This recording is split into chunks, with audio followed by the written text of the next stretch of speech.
Cinema शौकीन सबका स्वागत करता है। आज हम बात करने वाले हैं ब्लाइंडनेस के बारे में। यह कहानी है एक वायरस की जिसने पूरी दुनिया के इंसानों को अंधा बना दिया। कहानी की शुरुआत होती है और हमारे सामने शहर का दृश्य आता है। सारी चीजें नॉर्मल होती हैं। तभी ट्रैफिक के बीच में एक आदमी अपनी गाड़ी को रोक देता है, जिससे यहाँ पर ट्रैफिक का बहुत ही लंबा जाम लग जाता है। तब लोगों को समझ में नहीं आता कि इस आदमी ने अपनी गाड़ी क्यों रोक रखी है। तब कुछ लोग जाते हैं उससे बात करने के लिए। तब वो आदमी बताता है कि वो अंधा हो चुका है, उसे कुछ भी दिखाई नहीं पड़ रहा। तब इस चीज को देखने के बाद कुछ लोग कहते हैं कि हमें इसे डॉक्टर के पास लेकर के जाना चाहिए। तभी एक आदमी कहता है कि मैं इसे लेकर के जाता हूँ इसके घर, और वो मदद करने के बहाने गाड़ी में बैठ जाता है। लेकिन वो जैसे ही यहाँ से थोड़ी दूरी पे जाता है, उस अंधे आदमी को नीचे उतार देता है और उसकी गाड़ी लेकर के भाग जाता है। लेकिन थोड़ी दूर जाने के बाद उसे एहसास होता है कि उसे ऐसा नहीं करना चाहिए था, उसे अंधे आदमी के घर तक जाना चाहिए था। फिर वो आदमी वापस आता है, लेकिन उस बिजनेसमैन को नहीं पता था कि वो कौन है। वो दूसरा आदमी बन के उससे मिलता है और लेकर के जाता है उस आदमी को घर पे। फिर बातों ही बातों में कहता है कि क्या आज का लंच हम साथ कर सकते हैं। तभी वो बिजनेसमैन उसे घर से बाहर निकाल देता है, क्योंकि वो उसकी आवाज पहचानता है। तभी थोड़े समय के बाद बिजनेसमैन की पत्नी घर पे आ जाती है और वो अपने पति को देख करके बहुत परेशान होती है, क्योंकि उसकी हालत बहुत ही ज्यादा खराब है। वो कुछ भी नहीं देख पा रहा। तब उसकी पत्नी भी इस बात को नहीं समझ पाती है। तब वो तुरंत अपने पति को लेकर के जाती है डॉक्टर के पास, और क्योंकि ये एक इमरजेंसी केस है, उसे सबसे पहले अंदर जाने दिया जाता है। तब डॉक्टर उसकी आंखों का चेकअप करता है और सारी चीजें चेक करने के बाद कहता है कि मुझे आंख में कोई भी डैमेज नजर नहीं आ रहा, इसीलिए मुझे कुछ और चेकअप्स करने पड़ेंगे, क्योंकि ऐसा केस मैंने पहले कभी नहीं देखा है और मुझे समझ में नहीं आ रहा कि आखिर ये देख क्यों नहीं पा रहा है। फिर वो औरत अपने पति को लेकर के चली जाती है और डॉक्टर अपने अगले पेशेंट्स को देखने लगता है। यहीं पर एक महिला आती है जिसने सन ग्लासेस पहन रखे हैं, और एक बच्चा भी आता है, और एक आदमी होता है आई पैचेस के साथ। तभी हम उसी चोर को देखते हैं जो चोरी की गाड़ी चला रहा है। लेकिन वो जैसे ही अपनी कार को लेकर के थोड़ी दूरी पे जाता है, उसे भी दिखना बंद हो जाता है और वो समझ नहीं पाता कि क्या करे। तभी उसकी मुलाकात होती है एक पुलिस वाले से। तब वो अपनी एक्स वाइफ का एड्रेस बताता है पुलिस वाले को। लेकिन पुलिस वाला जब उसे एड्रेस पे लेकर के जाता है, तब उसकी एक्स वाइफ उसे पहचानने से इनकार कर देती है और कहती है कि इसे यहाँ से लेकर के चले जाओ। तभी हम सन ग्लासेस वाली लड़की को देखते हैं जो जाती है क्लब में और बारटेंडर से बातें करने लगती है, और बारटेंडर से मिलने के बाद वो जाती है होटल के एक कमरे में मीटिंग के लिए। लेकिन इसी बीच उस औरत को भी दिखना बंद हो जाता है, वो भी पूरे तरीके से अंधी हो जाती है। तभी हम डॉक्टर को देखते हैं जो अपने घर पे जाता है और अपनी पत्नी के साथ डिनर करता है। सारी चीजें ठीक जा रही होती है, लेकिन डॉक्टर जैसे ही सुबह में उठता है, वो भी अंधा हो जाता है। उसे भी अब कुछ भी दिखाई नहीं दे रहा। तब डॉक्टर समझ जाता है कि ये कोई इन्फेक्शन है, और जो भी किसी इन्फेक्टेड आदमी के कांटेक्ट में आता है वो भी अंधा हो जाता है। तो वो हॉस्पिटल में कॉल करके सारी बातें बता देता है। इसी बीच धीरे धीरे ये केसेस बढ़ने लगते हैं। हर जगह लोगों को ये बीमारी हो रही है और देखते ही देखते बहुत सारे लोग अंधे हो चुके हैं। तब सरकार नया कदम उठाती है और सारे अंधे लोगों को क्वारंटाइन करने का फैसला लेती है। तब हॉस्पिटल वाले डॉक्टर के भी घर पे आते हैं ताकि उसे लेकर के जा सके क्वारंटीन के लिए। लेकिन उसकी पत्नी जानती है कि डॉक्टर अंधा हो चुका है और वो उसे कभी भी अकेला नहीं छोड़ना चाहती। तब वो सबको कहती है कि उसे भी दिखना बंद हो गया है। तब इस बात को सुनते ही वो लोग उसे भी लेकर के जाने लगते हैं क्वारंटीन करने के लिए, और वहाँ जाने के बाद इन्हें पता लगता है कि ये जगह एक असाइलम है, लेकिन अब पूरे तरीके से खाली है। हर एक वार्ड में सिर्फ और सिर्फ एक ही फोन है जिसे कोई भी ऑथोराइज आदमी ही यूज कर सकता है। तब ये लोग हर तरफ घूमने लगते हैं और धीरे धीरे लोगों की तादाद यहाँ पे बढ़ने लगती है। यहाँ पर बारटेंडर भी आता है और सन ग्लासेस वाली महिला भी आती है, लेकिन किसी को भी ये बात पता नहीं कि डॉक्टर की पत्नी देख सकती है। वो अभी तक इन्फेक्टेड नहीं हुई, यानी कि वो इम्यून है इस वायरस से, और डॉक्टर ये बात किसी को भी नहीं बताना चाहता, और ना ही उसकी पत्नी। लेकिन उसकी पत्नी सबको कहती है कि यहाँ के पूरे रास्ते उसे याद हैं और वो जानती है कि कैसे चल करके जाना है कौन सी जगह पे। तब सारे लोग उसकी ही मदद लेते हैं अगर किसी को भी वॉशरूम या किसी भी अन्य जगह पे जाना होता है तब, और डॉक्टर की पत्नी उनकी मदद भी करती है। इस बीच जब सारे लोग लाइन में जा रहे होते हैं, तभी हम उस चोर को देखते हैं जो सन ग्लासेस वाली महिला के पीछे है, और वो उसका फायदा उठाने की कोशिश करता है। फिर धीरे धीरे टची होने लगता है। तब वो महिला चोर के पैर पे किक करती है, जिससे वो नीचे गिर जाता है। अब उसके पैर पे बहुत ही जोर की चोट लगी हुई है। तब डॉक्टर और उसकी पत्नी आकर के उसकी मदद करने की कोशिश करते हैं, लेकिन इनके पास ना ही यहाँ पर कोई दवाई है और ना ही कोई बैंडेज। तब वो लोग उसके कपड़े से ही उसके पैर को बांधने लगते हैं। तब इस चीज को देखने के बाद चोर यहाँ से चला जाता है, लेकिन डॉक्टर की पत्नी अब बहुत ही ज्यादा निराश है। इन सबको देखने के बाद उसे लग रहा है कि अगली सुबह वो जब भी जगेगी तब कहीं वो भी अंधी हो जाएगी। तब इन बातों को सुनने के बाद डॉक्टर उसे संभालने लगता है, और इसी बीच वो उससे इंटीमेट होने की कोशिश करता है। लेकिन उसकी पत्नी इंटीमेट नहीं होना चाहती। तब वो यहाँ से चली जाती है और सारे लोग सो जाते हैं। लेकिन सुबह में जैसे ही ये लोग जगते हैं, इन्हें पता लगता है कि और भी बहुत सारे लोग आ गए हैं इस असाइलम में, लेकिन एक बच्चा अभी भी अपने माँ का इंतजार कर रहा है। और दूसरी तरफ उस बिजनेसमैन की पत्नी भी यहाँ पर आ गई है। लेकिन अब डॉक्टर और उसकी पत्नी, ये दोनों लोग परेशान हैं उस चोर के लिए कि आखिर उसके पैर का क्या हुआ,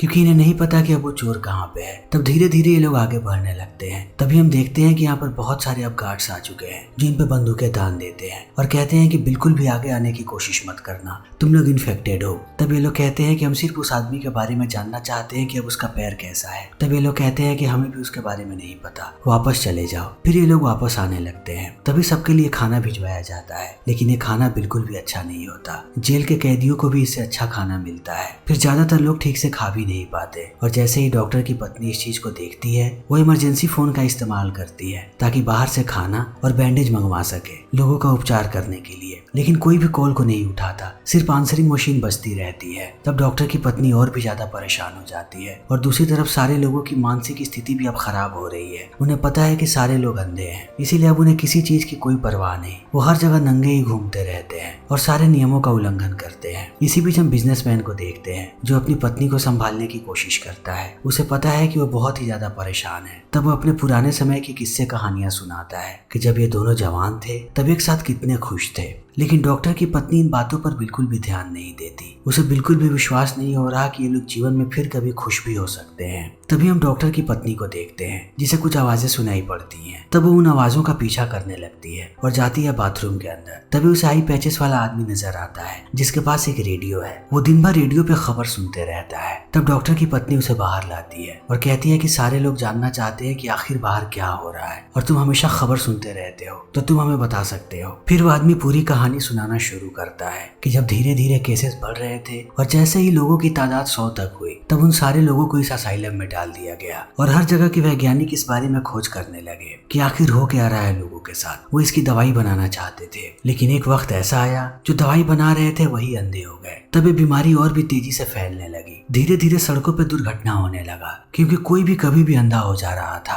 और हर जगह गाड़ियां पलट रही थी। कुछ प्लेन्स भी क्रैश हुए। तब सरकार ने सबको कहा कि सारे लोग घर के अंदर ही रहें, कोई भी घर से बाहर ना आए। लेकिन थोड़े समय के बाद लोगों ने फिर से नियमों को तोड़ा और वो घर से बाहर आने लगे, जिससे इन्फेक्शन और भी तेजी से फैलने लगा और पुलिस वालों को सख्त कदम उठाने पड़े। वो एक एक करके सारे लोगों को पकड़ने लगे जितने भी लोग नियमों का उल्लंघन कर रहे थे। और अब लोगों की तादाद इतनी ज्यादा बढ़ गई है कि लोगों ने शहरों को तबाह करना शुरू कर दिया है। लोग कहीं भी नजर नहीं आते। जितने भी लोग बचे हुए इन्फेक्शन से वो जाकर के बंकरों में छुप गए हैं। जितना हो सके उन लोगों ने अपने आप को इंसानों से दूर कर लिया है और पूरा का पूरा शहर बीहड़ बन चुका है। तभी बहुत सारे लोगों को इस असाइलम में लाया जाता है, लेकिन लोगों की तादाद बहुत ही ज्यादा है। जैसे ही इन्हें गाड़ी से नीचे उतारा जाता है, यहाँ पर भगदड़ मच जाती है और एक आदमी किसी भी इंस्ट्रक्शन को नहीं सुनता, वो ऐसे ही आगे बढ़ते रहता है। तब गार्ड्स भी अपना आपा खो देते हैं और उस आदमी को यहीं पर गोली मार देते हैं। फिर जैसे ही लोग गोलियों की आवाज सुनते हैं और भी ज्यादा भगदड़ मच जाता है। लेकिन गार्ड्स को अब इस बात की कोई भी परवाह नहीं है, यहाँ तक कि वो डेड बॉडी ऐसे ही छोड़ करके चले जाते हैं, उसे दफनाते भी नहीं है। फिर जैसे ही डॉक्टर की पत्नी को ये बात पता लगती है, वो बाहर जाती है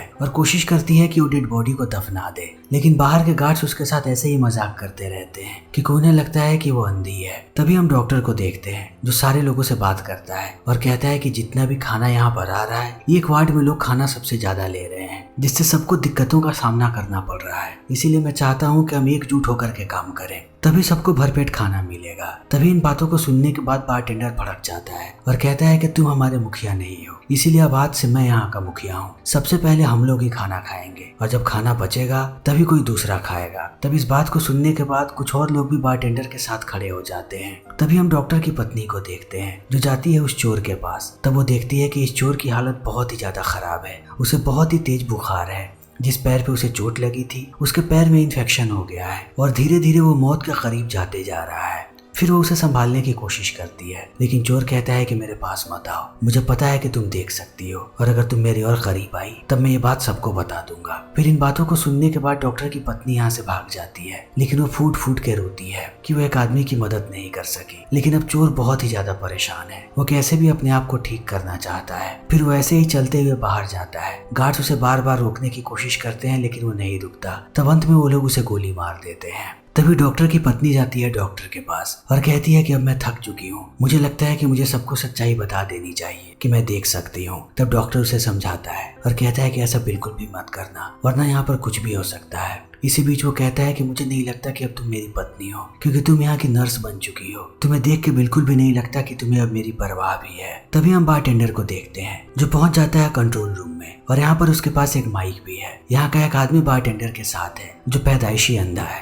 इसीलिए वो सारी चीजों को जानता है। उसके सेंसेस बहुत तेज है। बारटेंडर ने एक नया फैसला किया है, इसीलिए वो सबको कहता है कि यहाँ पर जितना भी खाना है उस पर मेरा कब्जा हो चुका है, तो अगर किसी को भी खाना खाना है तो उसे मुझे पे करना पड़ेगा, वो भी ज्वेलरी में। और जिसके पास कुछ भी नहीं है मैं उसे बिल्कुल भी खाना नहीं दूंगा। और अगर तुम लोगों को लगता है कि मैं मजाक कर रहा हूँ तो एक बार खाने की तरफ आके दिखाओ। सारा का सारा खाना मेरे कब्जे में है और मेरे पास एक बंदूक भी है। जिसने भी चालाकी करने की कोशिश की मैं तुरंत उसका भेजा उड़ा दूंगा। तो अगर खाना खाना है तो पे करना शुरू करो। तब इस बात को सुनने के बाद चारों तरफ कियोस हो जाता है। सब लोग आपस में लड़ने लगते हैं, लेकिन अंत में उन्हें एहसास होता है कि उन्हें खाना खाने के लिए पे करना ही पड़ेगा, क्योंकि उस आदमी के पास बंदूक है और वो आदमी सन की भी है। तब डॉक्टर की पत्नी सारी चीजों को इकट्ठा करने लगती है। सारे लोग अपनी अपनी अंगूठियां और सारी चीजें देने लगते हैं। लोग अपनी शादी की अंगूठी तक दे देते हैं ताकि उन्हें भरपेट खाना मिल सके। इसी बीच डॉक्टर की पत्नी की नजर पड़ती है कैंची पे। तब वो अपने पास छुपा लेती है कि अगर हालात बद से बदतर हो तब वो बारटेंडर को मार दे। लेकिन इसी बीच हम उस बच्चे को देखते हैं जिसके पास देने के लिए कुछ भी नहीं है। तब ग्लासेस वाली महिला कहती है कि मैं इसके लिए कुछ देती हूँ। फिर वो अपना पूरा बैग चेक करती है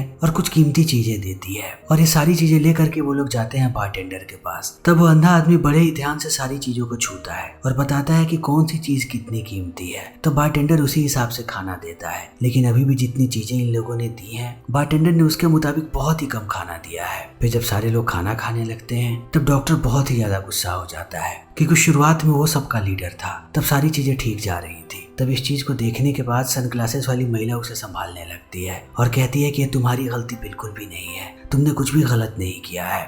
इसी बीच ये दोनों बहुत करीब आ जाते हैं और अंत में इंटीमेट हो जाते हैं। तब डॉक्टर की पत्नी इस चीज को देख लेती है, लेकिन वो बिल्कुल भी नहीं चिल्लाती और सनग्लासेस वाली महिला से जाकर के कहती है कि मुझे पता है तुमने क्या किया है मेरे पति के साथ, तो इस बात को याद रखना कि तुमने कितना बड़ा गलत कदम उठाया है। अब ये चीज तुम्हें पूरी जिंदगी परेशान करेगी। तभी हम देखते हैं कि धीरे धीरे करके बाकी सारे लोगों की सारी चीजें खत्म हो गई हैं। अब उनके पास देने को कुछ भी नहीं है। तब बारटेंडर एक नया नियम बनाता है और कहता है कि अब जिसे भी खाना चाहिए उन्हें किसी लड़की को मेरे पास भेजना पड़ेगा और उस लड़की को हमारे साथ सोना पड़ेगा, तभी हम खाना देंगे। तब इस चीज को देखने के बाद डॉक्टर की पत्नी फिर से बाहर जाती है और वो सारे गार्ड से चिल्ला करके पूछती है कि राशन क्यों नहीं आ रहा, राशन को आए बहुत वक्त हो चुका है। तब ये सारे गार्ड्स कहते हैं कि हमारे पास जितना भी राशन था हम उसे ऑलरेडी अंदर भेज चुके हैं, अब बाहर भी कुछ भी नहीं है। तब इन बातों को सुनने के बाद डॉक्टर की पत्नी अंदर चली आती है। तब सारे लोग इसी बारे में बात कर रहे होते हैं और कोई भी नहीं जाना चाहता है उन दरिंदों के पास। तब डॉक्टर सबको कहता है कि हम भी किसी को फोर्स नहीं कर सकते, ये सारी औरतों की मर्जी है।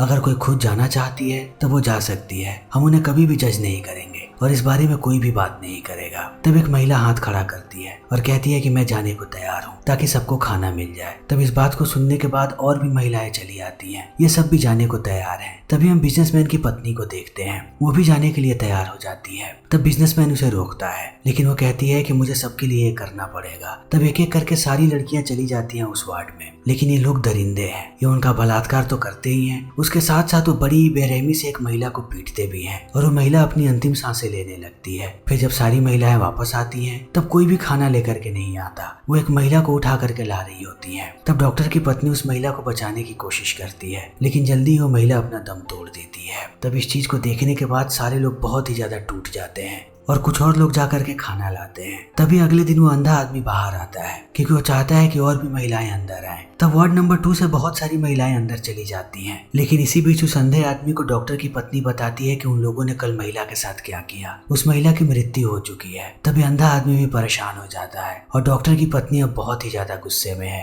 फिर वो अपने कैंची को निकालती है और जाने लगती है बारटेंडर वाले वार्ड में। तब वो दूसरी महिलाओं के साथ बिजी होते हैं, उन्हें पता भी नहीं लगता कि इस कमरे में एक और महिला आई है। तभी डॉक्टर की पत्नी जाती है बारटेंडर के पास और इतनी बार कैंची से उसे स्टैब करती है कि अंत में बारटेंडर की मौत हो जाती है। तब वो सारी लड़कियों को लेकर के भागने लगती है। तभी वो अंधा आदमी यहाँ पे आ जाता है। वो इन पे गोलियां चलाता है लेकिन एक भी उसकी गोली निशाने पे नहीं जाती। फिर डॉक्टर की पत्नी बाहर आती है और बाहर से चिल्ला चिल्ला के कहती है कि मैं तुम सबको मार दूंगी अगर तुम लोगों ने हमारे हक का खाना हमें नहीं दिया तब। तभी डॉक्टर उसे आकर के समझाने लगता है और कहता है कि ऐसा मत करो वरना यहाँ पे युद्ध छिड़ सकता है। फिर ऐसा ही होता है। वार्ड 3 में जितने भी लोग होते हैं वो रास्ते में बैरिकेड लगा देते हैं ताकि वार्ड 3 में कोई भी ना आए और किसी को भी खाना ना मिले। तब ये सारे लोग प्लानिंग करने लगते हैं कि कैसे ये लोग उन पे हमला करेंगे। तभी एक महिला कहती है कि मेरे पास एक लाइटर है। फिर वो लाइटर लेकर के वार्ड 3 के अंदर जाती है और पूरे वार्ड को आग लगा देती है। तब वो सारे दरिंदे उसी आग में जल के मर जाते हैं लेकिन अभी आग फैलती जा रही है। इसीलिए डॉक्टर की पत्नी सबको लेकर के बाहर आती है। तब बाहर आते ही वो देखती है कि सारे के सारे गार्ड्स भाग चुके हैं और यहाँ तक कि दरवाजा भी खुला हुआ है। फिर ये सारे लोग समझ जाते हैं कि अब ये आजाद हैं, इन्हें रोकने वाला कोई भी नहीं है। फिर ये लोग निकल पड़ते हैं शहर की तरफ। लेकिन जैसे ही शहर में आते हैं इन्हें पता लगता है कि अब सारी चीजें खत्म हो चुकी हैं। सारे के सारे लोग अंधे हो चुके हैं, किसी को भी कुछ भी दिखाई नहीं पड़ रहा, सबकी इंसानियत भी खत्म हो गई है। लोग ऐसे ही सड़कों पे चल रहे हैं। अगर किसी को भी शक होता है कि किसी के पास कुछ भी खाने का है तब वो लोग उस पर टूट पड़ते हैं, उन्हें मारते हैं और जो भी उनके पास होता है उन्हें छीन भी लेते हैं। और यहाँ के जानवर भी आदमखोर हो चुके हैं, वो मरे हुए लोगों का मांस खाते हैं। फिर डॉक्टर की पत्नी हर जगह जाकर के खाना ढूंढने लगती है। वो एक सुपरमार्केट के अंदर जाती है जहाँ पर बहुत ही ज्यादा भीड़ है। सारे लोग खाना ढूंढ रहे हैं लेकिन यहाँ पर कोई भी खाना नहीं है। तब वो नीचे जाती है स्टोर रूम में जहाँ पर उसे बहुत सारा खाना मिलता है। फिर वो उन्हें बैग में भरती है और बाहर लेकर के आने लगती है। तभी लोगों को पता लग जाता है कि इस औरत के पास खाना है। तब बहुत सारे लोग उस पर टूट पड़ते हैं और उसे मारने की कोशिश करते हैं। तभी डॉक्टर को एहसास हो जाता है कि क्या हो रहा है। तब वो अपनी पत्नी को बचाने आता है और उसे लेकर के बाहर चला जाता है। फिर ये लोग ऐसे ही समय बिताने लगते हैं। लेकिन इसी बीच डॉक्टर की पत्नी के पास एक कुत्ता आता है और यहाँ पर बहुत ही तेज बारिश होने लगती है। तब ये लोग जाने लगते हैं चर्च की तरफ। चर्च के अंदर बहुत ही ज्यादा भीड़ है और यहाँ का पादरी सबको बता रहा है ईश्वर के बारे में कि उन्हें अभी भी ईश्वर पर से भरोसा नहीं हटाना चाहिए, ईश्वर सब देख रहा है। तभी डॉक्टर की पत्नी जाती है डॉक्टर के पास। इनके पास कुत्ता भी है और अब डॉक्टर की पत्नी जा रही है अपने पुराने ग्रुप के पास जिनके साथ वो वहाँ से बाहर निकली थी। लेकिन इस बरसात में सारे लोग सड़कों पे नहा रहे हैं, उन्हें किसी बात की कोई भी शर्म नहीं है क्योंकि ये सारे अंधे हैं, इसीलिए सब नंगे होकर के इस सड़क पे नहाते हैं। तभी इन सारे खाने को लेकर के पहुंचती है डॉक्टर की पत्नी अपने ग्रुप के पास। फिर सारे लोग खाना खाते हैं और रात में वहीं पर विश्राम करते हैं। लेकिन जैसे ही सुबह होती है डॉक्टर की पत्नी सबको लेकर के जाती है अपने घर पे और सबको गाइड करने लगती है कि किसको क्या करना है। ये लोग घर की सफाई करते हैं, डॉक्टर के कपड़े पहनते हैं और सिर्फ तभी बाहर जाते हैं जब इन्हें खाना ढूंढना होता है। और इसी बीच धीरे धीरे सबकी जिंदगी अच्छी होने लगती है। पैच वाला आदमी कहता है कि मैं पूरी जिंदगी तुम लोगों के साथ रहना चाहता हूँ क्योंकि अब तुम लोग ही मेरा परिवार हो। बिजनेसमैन की पत्नी भी बिजनेसमैन को वापस पसंद करने लगती है, वो भी खुश रहने लगती है। और डॉक्टर और उसकी पत्नी ये दोनों भी बहुत दिनों के बाद फिर से इंटीमेट होते हैं और इस जिंदगी को भी सारे लोग एक्सेप्ट कर लेते हैं। लेकिन एक सुबह जब सारे लोग ब्रेकफास्ट कर रहे होते हैं तभी वो बिजनेसमैन चिल्लाने लगता है और कहता है कि मैं सब कुछ देख सकता हूँ, जिस तरीके से मैं अंधा हुआ था उसी तरीके से मैं सारी चीजों को वापस देख पा रहा हूँ। तब सारे लोग समझ जाते हैं कि इनकी बॉडी इस वायरस से लड़ेगी और कुछ समय के बाद सारे लोग देखने लगेंगे, यानी कि ये बीमारी परमानेंट नहीं है। तब इन सारी बातों को सोच करके डॉक्टर की पत्नी बहुत खुश होगी कि दुनिया अभी खत्म नहीं होने वाली और ये फिल्म यहीं पे खत्म हो जाती है। तो दोस्तों हमारी आज की ये वीडियो यहीं पे खत्म होती है। अगर आपको हमारी ये वीडियो पसंद आई हो तो इसे लाइक करें, शेयर करें और चैनल को सब्सक्राइब करें। Thank you.